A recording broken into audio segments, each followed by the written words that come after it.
السلام علیکم ورحمۃ اللہ۔ اعوذ باللہ من الشیطان الرجیم، بسم اللہ الرحمن الرحیم، الحمد للہ رب العالمین، والصلاة والسلام علی اشرف الانبیاء والمرسلین، محمد وآلہ الطیبین الطاہرین۔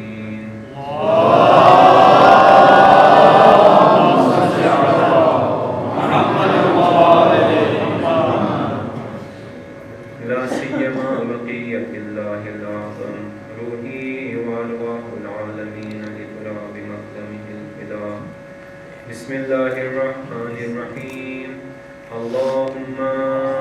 کن لولیک الحجۃ ابن الحسن صلواتک علیہ وعلی آلہ فی ہذہ الساعۃ وفی کل ساعۃ، ولیاً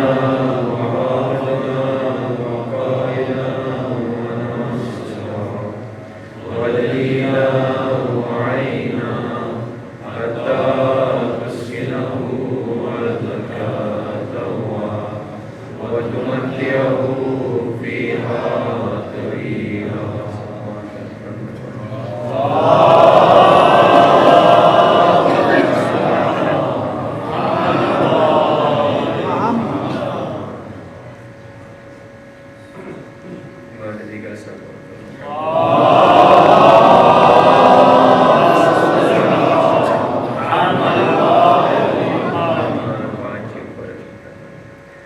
کل وضو کے متعلق کچھ شرعی مسائل آپ کی خدمت میں عرض کیے تھے، آج کچھ اور مسائل وضو کے ہی متعلق ہیں۔ تو وضو میں یہ شرط ہے کہ وضو کا جو پانی ہے وہ پاک ہو، نجس نہ ہو۔ دوسری شرط جو پانی کے حوالے سے ہے وضو کے، وہ یہ ہے کہ وضو کا پانی مطلق ہو، مضاف نہ ہو۔ مضاف نہ ہو یعنی یہ کہ کسی چیز سے نہ لیا گیا ہو، جیسے جوس وغیرہ نہ ہو، یا پانی میں کوئی ایسی چیز اس طرح مکس نہ ہو کہ اس کو ہم پانی نہ کہہ سکیں، جیسے شربت وغیرہ۔ اور پھر یہ بھی شرط ہے کہ وضو کا جو برتن ہے جس میں وضو کا پانی ہوتا ہے وہ سونے یا چاندی کا نہ ہو۔ اور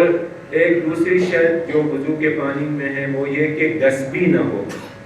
یعنی کسی سے چھینا ہوا یا چوری کیا ہوا پانی نہ ہو۔ اگر ایسا ہو تو پھر وضو باطل ہے۔ اور پھر اعضائے وضو میں یہ شرط ہے کہ اعضائے وضو جو ہیں وہ پاک ہوں، وضو سے پہلے اعضائے وضو پاک ہوں۔ لیکن اگر کوئی عضو وضو کے بعد نجس ہو، یعنی فرض کریں کہ آپ نے سر کا مسح کیا ہے اور اس کے بعد آپ کا سر نجس ہو جائے تو آپ کا وضو جو ہے وہ باطل نہیں، وضو ٹھیک ہے آپ کا۔ آپ پھر پاؤں کا مسح کریں گے، اپنا وضو مکمل کریں گے، اس کے بعد پھر نماز وغیرہ کے لیے آپ اپنا سر دھوئیں گے۔ یعنی اگر کوئی وضو کا عضو اس عضو کو دھونے کے بعد اگر نجس ہو جائے تو آپ کا وضو ٹھیک ہے، لیکن اس عضو کو نماز کے لیے آپ نے دھونا ہے بعد میں۔ لیکن اگر پہلے نجس ہو وضو سے تو پھر لازمی ہے کہ اس وقت آپ پہلے اس عضو کو دھوئیں گے پھر آپ وضو کریں گے۔ اور اسی طرح یہ جو پانی کے حوالے سے جو شرائط ہے اس کی غسل میں بھی بالکل یہی شرائط ہیں۔ غسل کا طریقہ آپ سب اکثر آگاہ ہیں کہ پہلے انسان کے جو سر اور بدن ہے، غسل میں سر اور گردن کو دھونا ہے، پھر دائیں طرف کو، پھر بائیں طرف کو۔ اور ایک دوسری چیز جو کل ایک برادر نے سوال بھی کیا تھا وہ یہ کہ بعض مجتہدین کے نزدیک اگر کوئی شخص واجب غسل کرے تو اسی غسل سے وہ نماز پڑھ سکتا ہے، وضو کی ضرورت نہیں ہے۔ لیکن بعض مراجع کہتے ہیں کہ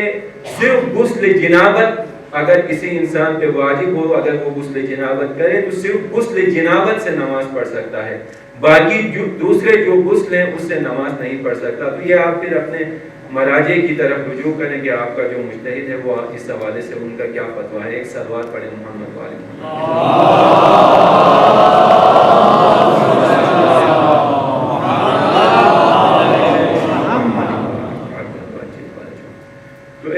حدیث آپ کی خدمت میں بیان کی تھی پہلے دن کہ پیغمبر اکرم صلی اللہ علیہ وآلہ وسلم نے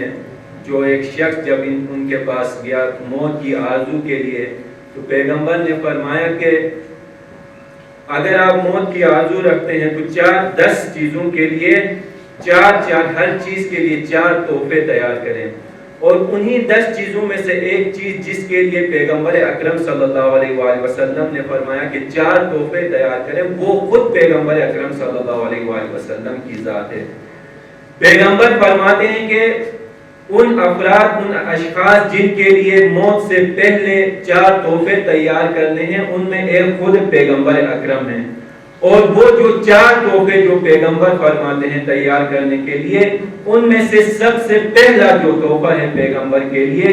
وہ پیغمبر کی محبت ہے۔ یعنی اگر کوئی شخص چاہتا ہے کہ موت کے لیے آمادہ ہو، تیار ہو، تو اس کے اوپر لازم ہے کہ وہ پیغمبر سے محبت کرے۔ اب اگر ہم محبت کی بات کریں تو پیغمبر اکرم صلی اللہ علیہ وآلہ وسلم سے محبت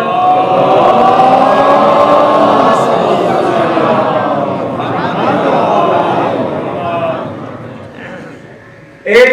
مسلمان کے لیے ایک اخلاقی فریضہ بھی ہے اور ایک دینی اور ایمانی فریضہ بھی ہے۔ اخلاقی فریضہ اس حوالے سے ہے کہ کیونکہ پیغمبر یہ انسان کی فطرت ہے کہ انسان اپنے محسن کے ساتھ محبت کرتا ہے، اور یہ قرآن نے بھی فرمایا ہے کہ ہر جزاء الاحسان الا الاحسان، یعنی آیا احسان کا جو بدلہ ہے، جو جزا ہے، وہ احسان کے علاوہ بھی کوئی اور چیز ہے۔ تو یہ ایک قانونی، ایک عقلی قاعدہ ہے، ایک عقلی قانون ہے، اور ہر انسان جو ہے وہ اپنے محسن کے ساتھ محبت کرتا ہے۔ تو پیغمبر اکرم صلی اللہ علیہ وآلہ وسلم نے بھی چونکہ انسانیت کی فلاح کے لیے، انسانیت کی ہدایت کے لیے جو قربانیاں دی ہیں، اگر انسان ان سے آگاہ ہو جائے، اگر انسان ان سے مطلع ہو جائے، تو خود انسانی عقل اس کو یہ حکم دیتی ہے کہ اس ذات، اس شخصیت کے ساتھ آپ محبت کریں۔ اور جو فضائل پیغمبر اکرم صلی اللہ علیہ وآلہ وسلم کے نقل ہوئے تاریخ میں، یہ فضائل بھی ہمیں یہ حکم دیتے ہیں کہ ہم ان سے محبت کریں، کیونکہ یہ انسان کی فطرت ہے کہ انسان گرچہ وہ شخص جو صاحب فضیلت ہو، وہ اس کا ہم مذہب یا ہم علاقہ، ہم کیش نہ ہو، پھر بھی انسانی عقل اسے یہ کہتی ہے، انسانی فطرت یہ کہتی ہے کہ وہ اس شخص سے محبت کرے، کیونکہ انسان فطرتاً فضیلتوں کو، خوبیوں کو، اچھائیوں کو پسند کرنے والا ہے۔ اس لیے انسانی فطرت اسے یہ حکم دیتی ہے کہ وہ اس صاحب فضیلت شخص سے محبت کرے۔ جیسا کہ آپ سب آگاہ ہیں کہ بہت سارے کفار، بہت سارے غیر مسلم بھی جو ہیں وہ امیر المومنین علی بن ابی طالب سے محبت کرتے ہیں، یا امام حسین علیہ السلام سے محبت کرتے ہیں، اور ان کی شان میں اشعار کہتے ہیں۔ تو یہ جو محبت ہے، یہ انسانی فطرت کا تقاضا ہے کہ انسان صاحب فضیلت شخص سے محبت کرے۔ لیکن اس روایت میں یا دین میں جس محبت کا تذکرہ ہوا ہے پیغمبر اکرم صلی اللہ علیہ وآلہ وسلم کے ساتھ، وہ صرف محبت نہیں ہے، بلکہ وہ محبت جو ولایت اور پیغمبر کے سرپرست ہونے کے عقیدے کے ساتھ ہو،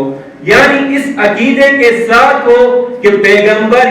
کی محبت اور پیغمبر کی اطاعت ہمارے اوپر واجب ہے۔ قرآن میں خداوند تبارک و تعالیٰ فرماتا ہے کہ قُلْ إِن كُنتُمْ تُحِبُّونَ اللَّهَ فَاتَّبِعُونِي يُحْبِبْكُمُ اللَّهُ۔ قرآن پیغمبر سے کہتا ہے کہ کہہ دیجئے اے رسول کہ اگر تم خدا سے محبت کرتے ہو تو پھر میری تبعیت کرو، میری اطاعت کرو، خدا تم سے محبت کرے گا۔ یعنی اس آیت میں خدا پیغمبر کی اطاعت کو اپنی محبت کے لیے شرط قرار دے رہے ہیں، اور یہ ایمان کا حصہ قرار دے رہے ہیں خداوند تبارک و تعالیٰ۔ اور پھر ایک دوسری آیت میں خداوند تبارک و تعالیٰ فرماتا ہے کہ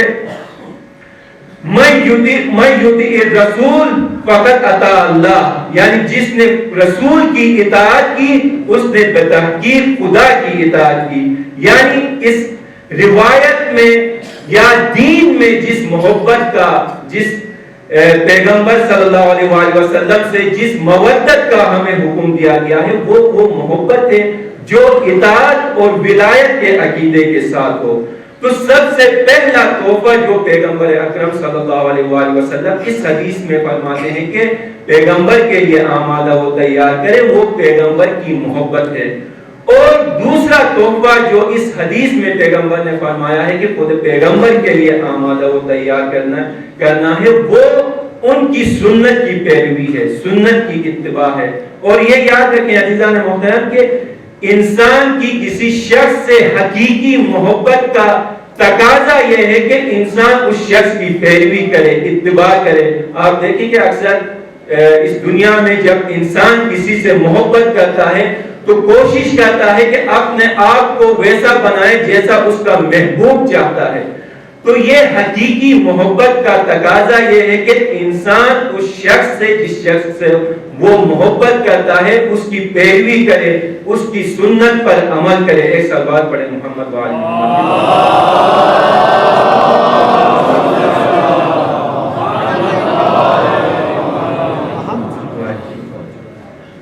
اور تیسری چیز، تیسرا تحفہ جو اس حدیث میں پیغمبر اکرم صلی اللہ علیہ وآلہ وسلم نے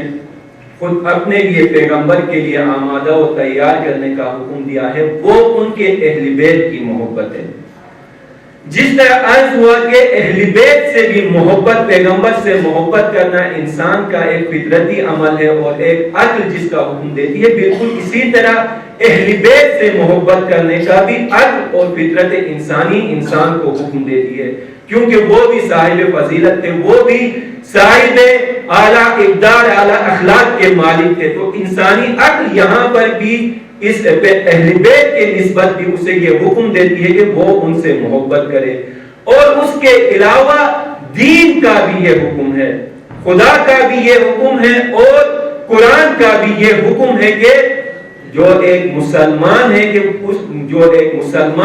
پہ اس کے اوپر واجب اور ضروری ہے کہ وہ پیغمبر اور اس کی اہل بیت کے ساتھ محبت کرے. جیسا کہ آپ سب آگاہ ہیں، قرآن میں خداوند تبارک و تعالیٰ فرماتا ہے کہ قُلْ لَا أَسْأَلُكُمْ عَلَيْهِ أَجْرًا إِلَّا الْمَوَدَّةَ فِي الْقُرْبَى کہ اے رسول کہہ دیجئے کہ میں اس رسالت کا اجر تم سے کچھ نہیں مانگتا جز مودت قربا، یعنی جو رشتہ دار ہیں پیغمبر کے، جو اہل بیت ہیں، ان سے محبت کے علاوہ کوئی اور میں آپ سے اجر نہیں مانگتا. تو یہ جو محبت ہے اہل بیت علیہ السلام کی، یہ دین کا حصہ ہے. اور یہاں پر بھی صرف محبت کافی نہیں ہے، بلکہ وہ محبت جو اطاعت کے ساتھ ہو. قرآن میں جو آیت نازل ہوئی ہے کہ انما ولیکم اللہ ورسول، انما ولیکم اللہ والرسول الذین آمنوا والذین آمنوا الذین یقیمون الصلاۃ ویؤتون الزکاۃ وہم راکعون. یعنی آپ سب آگاہ ہیں کہ یہ جو آیت نازل ہوئی ہے یہ امیر المؤمنین علی ابن ابی طالب علیہ السلام کی شان میں نازل ہوئی ہے. اور اس آیت میں خداوند تبارک و تعالی اپنی ولایت اور رسول کی ولایت کے ساتھ ساتھ امیر المؤمنین کی ولایت کو بھی مومنین کے اوپر واجب قرار دے رہے ہیں. تو جو محبت اہل بیت کے ساتھ کرنی ہے وہ محبت بھی اس عقیدے اور ایمان کے ساتھ محبت کرنی ہے کہ ان کی محبت واجب ہے اور ان کی اطاعت بھی واجب ہے، اور وہ ہمارے ولی اور سرپرست ہیں. ایک صلوات پڑھیں محمد وآل محمد.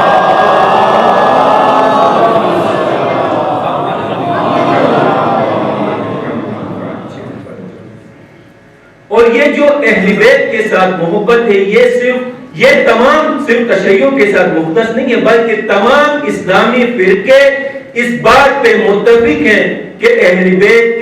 بیت سے محبت، وہ اہل بیت سے محبت ایمان کا حصہ ہے. مشہور اہل سنت عالم دین زمخشری اپنی جو تفسیر ہے الکشاف اس میں کہتا ہے کہ ایک روایت پیغمبر اکرم صلی اللہ علیہ وآلہ وسلم سے نقل کرتا ہے اور کہتا ہے کہ من مات علی حب آل محمد مات شہیدا، یعنی جو شخص پیغمبر کی آل کے ساتھ محبت کرتے ہوئے مرے تو وہ شہادت کی موت مرا ہے. اور پھر کہتا ہے اسی روایت میں نقل کرتا ہے کہ من مات علی حب آل محمد مات تائبا، اور پھر اسی روایت میں پیغمبر فرماتا ہے کہ من مات علی حب آل محمد مات مومنا مستکمل الایمان، یعنی جو شخص اہل بیت نبی کے محبت کے ساتھ مرے تو وہ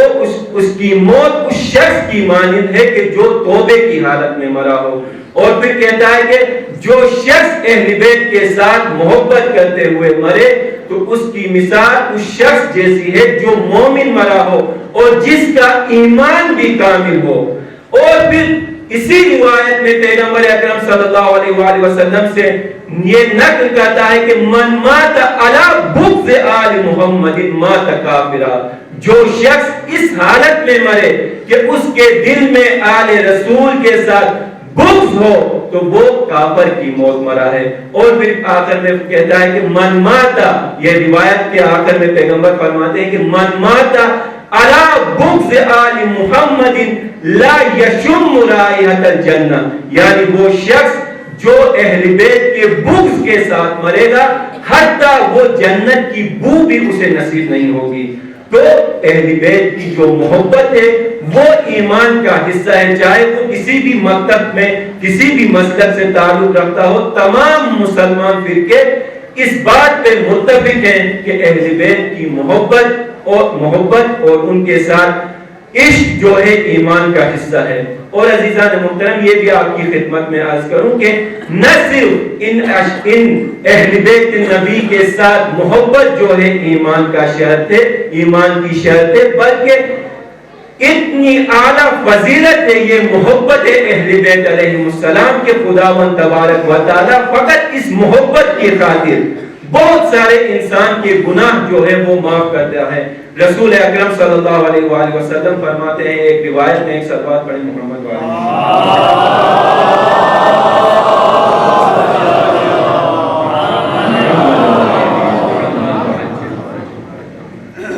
جو شخص پیغمبر فرماتے ہیں کہ جو شخص امیر المؤمنین علی ابن ابی طالب کی ایک فضیلت نقل کرے خداوند تبارک و تعالیٰ اس کے تمام گناہ جو ہے وہ معاف کرے گا۔ اور پھر فرماتے ہیں کہ اگر کوئی شخص امیر المؤمنین کی ایک فضیلت سنے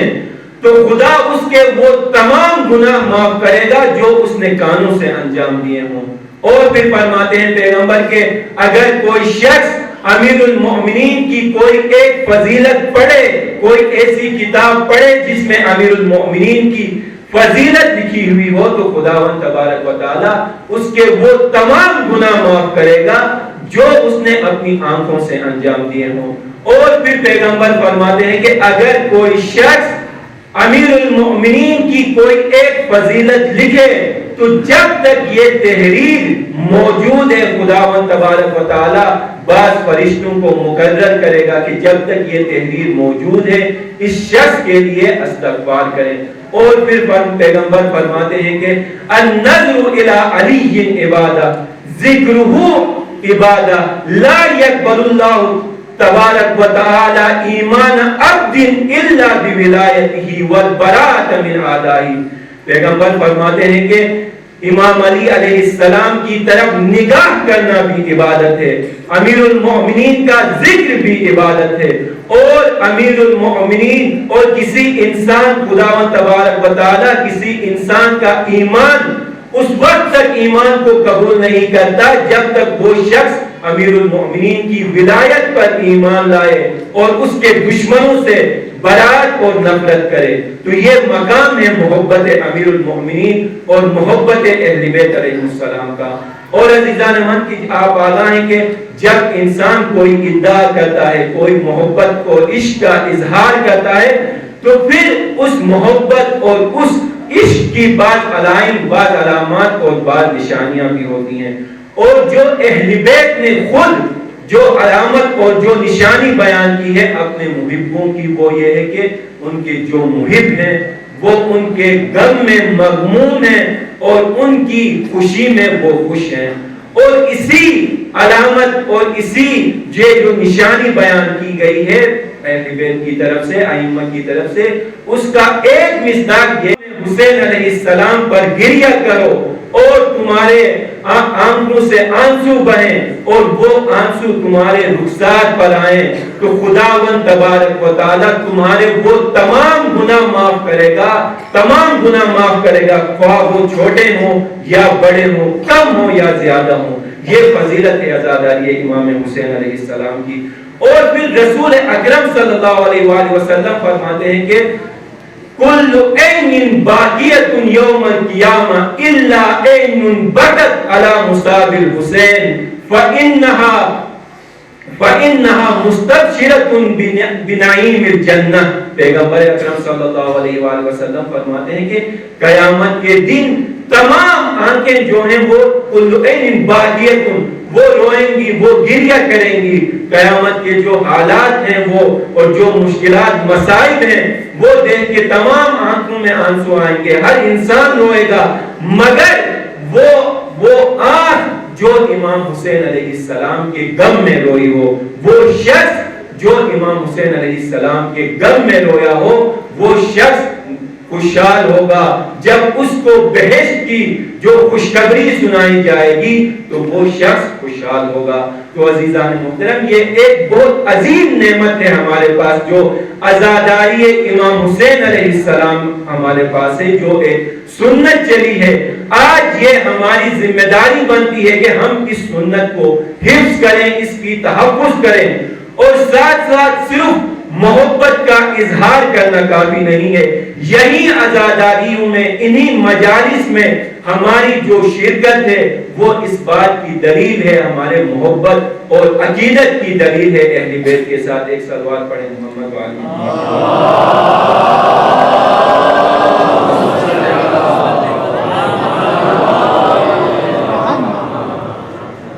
اور شاید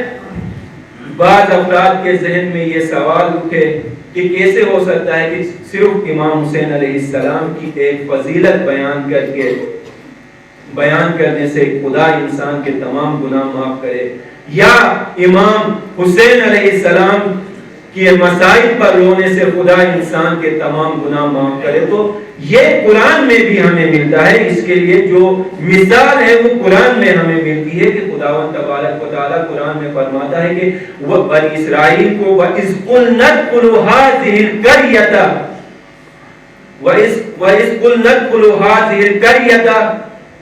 وَادْخُلُوا الْبَابَ سُجَّدًا وَقُولُوا حِطَّةٌ نغفر لکم خطایاکم وسنزید المحسنین۔ خداوند تبارک و تعالیٰ اس آیت میں فرماتا ہے کہ ہم نے جب بنی اسرائیل کو یہ حکم دیا کہ اس قریے میں داخل ہو جائیں اور سجدے میں پڑھیں اور اس یہ جو دروازہ ہے اس سے داخل ہو اور صرف ایک لفظ کریں، ایک لفظ کہیں حطہ،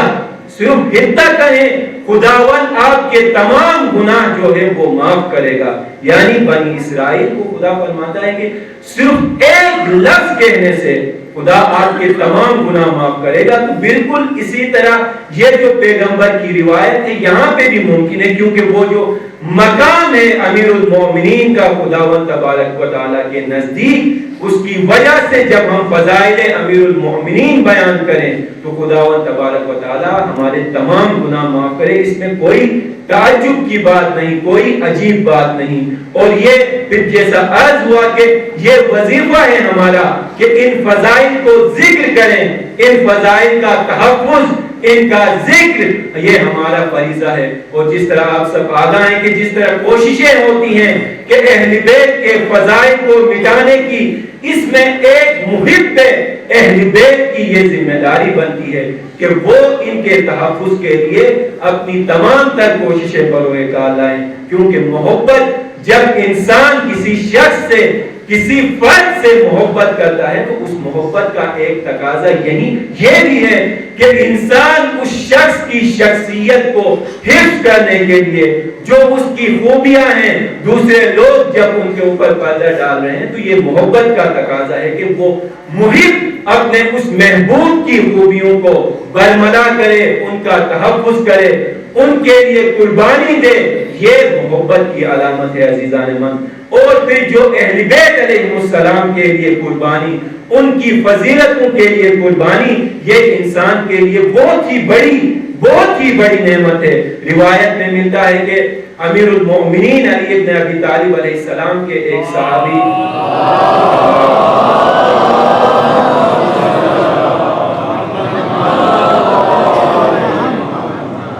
امیر المؤمنین علی ابن ابی طالب علیہ السلام کے ایک صحابی ماہ رمضان میں ایک گناہ کے مرتکب ہوتے ہیں، پھر امیر المؤمنین اس پر حد جاری کرتے ہیں، اس کو جو صحابی تھا اس پر حد جاری کرتے ہیں، تو وہ پھر اپنے بعض خاندان اور قبیلے والوں کے ساتھ معاویہ کی طرف چلا جاتا ہے، اور جب معاویہ کے پاس جاتا ہے تو امیر المؤمنین کی وہاں پر برائیاں کرنا اور امیر المؤمنین کی شان میں گستاخی کرنا شروع کرتا ہے۔ پھر ایسے میں یہ جو شخص تھا جو امیر المؤمنین کا صحابی تھا لیکن ناراض ہو کے معاویہ کی طرف چلا گیا تھا، اس کو جوش آتا ہے، غیرت آتی ہے، یہ وہاں پر امیر المؤمنین کا دفاع کرتا ہے، اور جب یہ خبر امیر المؤمنین کو پہنچتی ہے تو امیر المؤمنین کہتے ہیں کہ اگر یہ شخص اس حالت میں مرا تھا، یعنی میری دفاع کرتے ہوئے مرا تھا، تو یہ شہادت کی موت مرتا۔ تو یہ فضیلت دفاع، امیر المؤمنین کی فضیلتوں کی دفاع کی یہ فضیلت ہے کہ وہ جو شخص اس موت میں مرے وہ شہادت کی موت ہے۔ اور آپ سب آگاہ ہیں کہ دین اسلام میں شہادت سے بڑھ کر، شہادت سے افضل کوئی موت ہی نہیں۔ پھر جب جیسا پہلے بھی عرض ہوا، جب انسان نے مرنا ہی ہے تو پھر کیوں نہ فضیلت کی موت مرے؟ جب موت ایک ایسی حقیقت ہے جس کا ہر انسان نے سامنا کرنا ہے، تو پھر کیوں نہ ایسی موت مرے کہ جو بافضیلت موت ہو۔ اور پیغمبر اکرم صلی اللہ علیہ وآلہ وسلم کی یہ حدیث آپ سب نے سنی ہے کہ ہر نیکی کے اوپر ایک نیکی ہے، ہر نیکی سے بڑھ کر ایک نیکی ہے مگر شہادت کی موت، کہ شہادت کی موت سے بڑھ کر کوئی اور نیکی نہیں ہے۔ تو یہ ہمارا فریضہ ہے عزیزان من کہ اگر اس راستے میں ہمیں اس مرحلے تک جانا پڑے، شہادت کی موت تک جانا پڑے، تو یہ ہمارے لیے سعادت ہے، ذمہ داری ہے، فریضہ ہے۔ یہ خدا کے نیک بندے ہیں جنہیں خداوند تبارک و تعالی نے یہ توفیق دی ہے کہ وہ دفاع امیر المؤمنین میں، وہ امیر المؤمنین کے حق کا دفاع کرتے ہوئے شہادت کی موت جو ہے ان کے نصیب میں آئے۔ یہ ان اعلیٰ افراد کی یہ خوبی ہے۔ اور کربلا میں بھی آپ سب آگاہ ہیں کہ جو قیام مقصد قیام ابا عبداللہ حسین تھا، اس کا ایک مقصد یہی تھا، یہ جو نظام ولایت، یہ جو امیر المؤمنین کا جو حق چھینا گیا تھا، امام حسین علیہ السلام چاہتے تھے کہ یہ حق واپس اہل بیت کے پاس آئے۔ ایک مقصد ان عزاداریوں کا یہی دفاع از ولایت امیر المؤمنین ہے، دفاع از فضائل امیر المؤمنین ہے۔ اور خداوند تبارک و تعالیٰ سے یہ دعا گو ہوں کہ خداوند ہم سب کو یہ توفیق دے کہ امیر المؤمنین کے جو فضائل ہیں، جو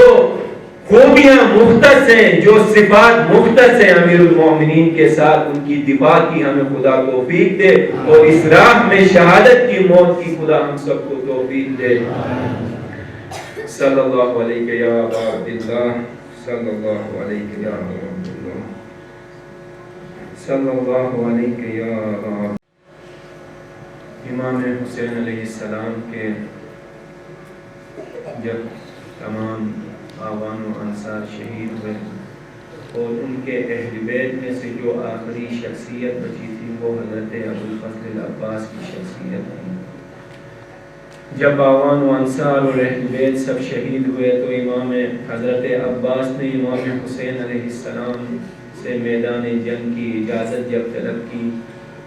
تو امام حسین علیہ السلام گریہ کرنے لگے اور کہنے لگے کہ اے عباس تو میرے لشکر کا سپہ سالار ہے۔